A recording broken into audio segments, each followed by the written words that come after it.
கர்த்தருடைய பரிசுத்த நாமத்திற்கு ஸ்தோத்திரம். புதிய நாளை கூட்டி கொடுத்த ஆண்டவருக்கு நன்றி கூறி நீங்க எல்லாரும் ஆண்டவருக்குள்ள மன மகிழ்ச்சியா சந்தோஷமா இருப்பீங்கன்னு நான் விசுவாசிக்கிறேன். இன்றைக்கு ஆண்டவருடைய வார்த்தை கடந்து வருகிறது. ஆதியாகமம் 50ஆம் அதிகாரம் 20ஆம் வசனம். நீங்கள் எனக்கு தீமை செய்ய நினைத்தீர்கள், தேவனோ இப்பொழுது நடந்து வருகிறபடியே வெகு ஜனங்களை உயிரோடே காக்கும்படிக்கு அதை நன்மையாக முடிய பண்ணினார். என் அன்பான சகோதர சகோதரிகளே, ஆண்டவருடைய வார்த்தை கடந்து வருகிறது. மனிதர்கள் அநேக நேரங்களிலே எங்களுக்கு தீமை செய்யலாம், ஆனால் ஆண்டவர் உங்களுடைய வாழ்க்கையிலே ஒரு திட்டம் வைத்திருக்கிறார். யோசேப்பின் வாழ்க்கையின் சுருக்கமே இந்த ஒரு வசனம்தான். மனிதர்கள் எங்களுக்கு எதிராக செய்யும் தீமைகளையும் தேவன் தன்னுடைய நல்ல திட்டங்களுக்காக எங்களை பயன்படுத்தி கொள்வார் என்பதை இந்த வசனம் எங்களுக்கு காட்டுது. அன்பானவர்களே, இன்றைக்கு உங்களுடைய வாழ்க்கையும் பொல்லாத சூழ்நிலைகள் வழியாக கடந்து போய்கொண்டிருக்கலாம். ஆனால் ஆண்டவர் உங்களை எடுத்து பயன்படுத்த போகிறார்.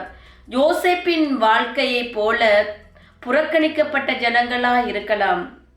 மனிதர்கள் உங்களுக்கு எதிராக தீய காரியங்களை செய்து கொண்டிருக்கலாம். ஆனால் ஆண்டவர் சொல்லுகிறார், எல்லாவற்றையும் கட்டுப்பாட்டுக்குள்ளே வைத்திருக்கிற தேவனுடைய திட்டம் உங்கள் மீது பெரியதா இருக்கிறதாம். அன்றைக்கு யோசேப்புடைய சகோதரர்கள் அவரை அழிக்க நினைத்தார்கள். ஆனால் தேவன் யோசேப்பின் மீது அந்த தேசத்தையும் அந்த குடும்பத்தையும் காப்பாற்றுகிற பெரிய திட்டத்தை யோசேப்பின் மீது வைத்திருந்தார். இன்றைக்கு நீங்க கடந்து போகிற பாதைகள் கடினமுள்ளதா இருக்கலாம். ஆனால் அன்றைக்கு யோசேப்பின் மீது வைத்திருந்த திட்டத்தை போலவே தேவன் இன்றைக்கு உங்களுடைய வாழ்க்கையிலும் ஒரு திட்டம் வைத்திருப்பதாக சொல்லுகிறார். இன்றைக்கு உங்களுடைய வாழ்க்கையிலே மனிதர்கள் உங்களுக்கு எதிராக எழும்பலாம். ஆனால் ஆண்டவருடைய வார்த்தை கடந்து வருகிறது, அந்த தீமையிலும் நான் உன்னை நன்மையான திட்டத்திற்கு எடுத்து பயன்படுத்துவேன் என்கிறார். அதற்கு நீங்க என்ன செய்யணும்? அவருடைய பக்கமாக திரும்ப வேண்டும். மனிதர்களுடைய தீய எண்ணங்களை தேவன் மாற்றி அவருடைய திட்டத்தை உங்கள் மீது கொண்டு வர போகிறார். அன்றைக்கு யோசேப்பின் சகோதரர்கள் பொறாமை, எரிச்சல், சுயநலத்தினால் யோசேப்புக்கு தீமை செய்ய நினைத்தார்கள். இன்றைக்கு உங்களுடைய வாழ்க்கையிலும் இப்படியான மனிதர்களை சந்தித்துக் கொண்டிருக்கிறீங்களா? பொறாமை கொண்ட மனிதர்கள், வெறுப்பு கொண்ட மனிதர்கள், சுயநலம் கொண்ட மனிதர்கள் எந்த நேரம் உங்களை வீழ்த்தலாம் என்று உங்கள் அருகாமையிலே நின்று கொண்டிருக்கிறார்களா? ஆனால் ஆண்டவருடைய வார்த்தை கடந்து வருகிறது, அவர் உங்கள் மீது ஒரு திட்டம் வைத்திருக்கிறாராம். ஆண்டவர் யோசேப்பின் வாழ்க்கையில் ஒரு தீமையின் மூலம் அங்கு அவனை ஒரு பெரிய அதிகாரியாக மாற்றி இதன் மூலம் பலருடைய உயிரை காப்பாற்றினார். தேவனுடைய நோக்கம் யோசேப்பின் மீது இருந்தது. இன்றைக்கு ஆண்டவர் உங்களுடைய வாழ்க்கையிலும் அந்த நோக்கத்தை வைத்திருக்கிறார். யோசேப்பின் தலையை உயர்த்தின தேவன் இன்றைக்கு உங்களுடைய வாழ்க்கையும் உயர்த்த போகிறார். இன்றைக்கு வேதாகமத்தில் இந்த வேதம் மிகவும் அற்புதமான வார்த்தையாய் இருக்கிறது. நம் வாழ்க்கையில் மனிதர்கள் நமக்கு தீமை செய்யலாம், துரோகம் நினைக்கலாம், நம்மை காயப்படுத்தலாம். ஆனால் அங்கே தேவன் இருப்பாரானால், நீங்கள் உங்களுடைய வாழ்க்கையிலே தேவனுக்கு ஒரு இடம் கொடுப்பீர்களானால் எல்லா தீமையையும் நன்மையாக மாற்ற அவரால் மாத்திரமே முடியும்.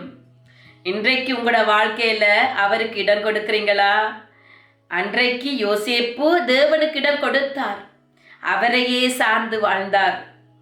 அதனாலதான் அவருடைய வாழ்க்கையில் வந்த தீமையை தேவன் நன்மையாக மாற்றினார். இன்றைக்கு உங்களுடைய வாழ்க்கையில இருக்கிற எல்லா தீமையையும் தேவன் நன்மையாக மாற்றப் போகிறார். யோசேப்பு கிட்டத்தட்ட 13 ஆண்டுகள் அடிமையாக சிறையிலே இருந்தார். ஆனால் அவர் கடவுள் மீது இருந்த நம்பிக்கையை விடவில்லை. துன்பங்கள் அவரை உடைக்கவில்லை, மாறாக ஒரு தேசத்தை ஆளுவதற்கு அவரை பக்குவப்படுத்தியது. இன்றைக்கு உங்களுடைய வாழ்க்கையையும் அப்படியாய் ஆண்டவர் பக்குவப்படுத்தி கொண்டிருக்கிறார். நீங்கள் விசுவாசியுங்கள். இந்த வேதத்தை நீங்கள் கேட்டுக்கொண்டு இருக்கிறீர்களானால் இன்றைக்கு ஆண்டவருடைய வார்த்தை உங்களோடு பேசிக்கொண்டிருக்கிறது. எந்த ஒரு வேதனையும் துன்பமும் வீணாய் போவதில்லை. அது உங்கள் வாழ்க்கையை உயர்த்த போகிறது. நீங்கள் சந்திக்கும் துன்பம், துரோகம், வேதனை, ஏமாற்றம் எல்லாம் உங்களுக்கு பின்பு நன்மையாய் தேவன் மாறச் செய்ய போகிறார். இன்றைக்கு நீங்கள் காண்கிற தீமை நாளைக்கு நன்மையாய் மாறப்போகிறது. விசுவாசியுங்கள். ஆண்டவருடைய வார்த்தை கடந்து வருகிறது. யோசேப்பு சிறையிலும் அடிமையாகப்பட்ட கஷ்டங்கள் வீண் போகவில்லை. அதுவே அவனையும் அவனது குடும்பத்தையும் காப்பாற்றுவதற்கு காரணமாக இருந்தது. நீங்கள் எதிர்கொள்ளும் எந்த கடினமான சூழ்நிலைகளிலும் மனிதர்கள் உங்களுக்கு தீமை செய்தாலும் எல்லாவற்றையும் உங்களுக்கு நன்மையாக மாற்றும் தேவன் உங்களோடு இருந்தால் அதை ஜெயித்து தேவன் யோசேப்பை போல உங்களுடைய தலையை உயர்த்துவேன் என்று வாக்கு கொடுக்கிறார். ஆனால் யோசேப்புக்கும் ஏசப்பாவுக்கும் சம்பந்தம் இருக்கு. எப்படி சிஸ்டர் என்று கேட்குறீங்களா? யோசேப்புக்கும் ஏசப்பாவுக்கும் என்ன சம்பந்தம் என்று சொல்லட்டா, யோசேப்பின் வாழ்க்கை அப்படியே ஏசப்பாட வாழ்க்கையோட ஒத்து போகுதுங்க. எப்படின்னு பார்க்குறீங்களா? யோசேப்பு தன் தந்தையால் நெசிக்கப்பட்டாரு. ஏசப்பாவும் அப்படியே தன் தந்தையால் நெசிக்கப்பட்டாரு. தன் சொந்த சகோதரரால் விற்கப்பட்டார் யோசேப்பு. ஏசப்பா தன் சொந்த மக்களால் காட்டி கொடுக்கப்பட்டாரு. அநியாயமாக தண்டிக்கப்பட்டாரு யோசேப்பு. ஏசப்பா அநியாயமாக சிலுவையிலே அறையப்பட்டார். பாதாளம் போன்ற சிறையிருப்பில் இருந்து சிங்காசனத்துக்கு உயர்த்தப்பட்டார் யோசேப்பு. ஏசப்பா மரணத்தில் இருந்து உயிர்த்தெழுந்து பரலோகத்தில் உயர்ந்தார். தன்னை விற்றவருக்கு இரட்சகராக மாறினார் யோசேப்பு. தன்னை காட்டி கொடுத்த மக்களுக்காக பாவிகளான மனித குலத்திற்கே இரட்சகரானார். நீங்க ஏசப்பாவை சொந்த இரட்சகரா ஏற்றுக்கொள்ளுறீங்களா? அவருடைய வழிகளில் வர்றீங்களா? அவர் இன்றைக்கு உங்களுக்கு வாழ்க்கையை மாற்ற வல்லவராய் இருக்கிறார். அவர் உங்கள் மீது ஒரு திட்டம் வைத்திருக்கிறாரு. மனிதனுடைய தீய எண்ணங்கள் ஒளிந்து போகும். தேவனுடைய நன்மையான நோக்கம் இன்றைக்கு உங்களுடைய வாழ்க்கையிலே ஆரம்பமாகும். அப்ப ஆண்டவரை நோக்கி ஒரு சின்ன ஜெபம் செய்வோமா? அன்பான தகப்பனே, இந்த வீடியோவை பார்த்து கொண்டிருக்கிற ஒவ்வொரு பிள்ளைகளை நீங்க கண்ணோக்கி பாருங்க. இவர்கள் கடந்து போகிற எல்லா துன்பங்களை விட நீங்க இவங்க மேல வச்சிருக்கிற நோக்கம் பெரிதா இருக்குது ஆண்டவரே. யோசேப்போட நீங்க இருந்தது போல இன்றைக்கு இந்த போராட்டங்கள், வேதனைகள், துன்பங்கள், விரக்தியில இருக்கிற பிள்ளைகளோடு நீங்க கூட இருந்து ஆண்டவரே இவர்களை பாதுகாத்து கொள்ளுங்க. இவர்களுக்கு தீமை செய்கிறவர்களை மன்னிக்கிற இருதயத்தை இவர்களுக்கு கொடுங்க ஆண்டவரே. இவர்களுடைய வேதனைகளை எல்லாம் நீக்குங்க. சமாதானத்தோடு இருக்க உதவி செய்யுங்க ஆண்டவரே. இவர்களுக்கு இருக்கிற எல்லா தீமைகளையும் நன்மைக்காக மாற்றிடுங்க ஆண்டவரே.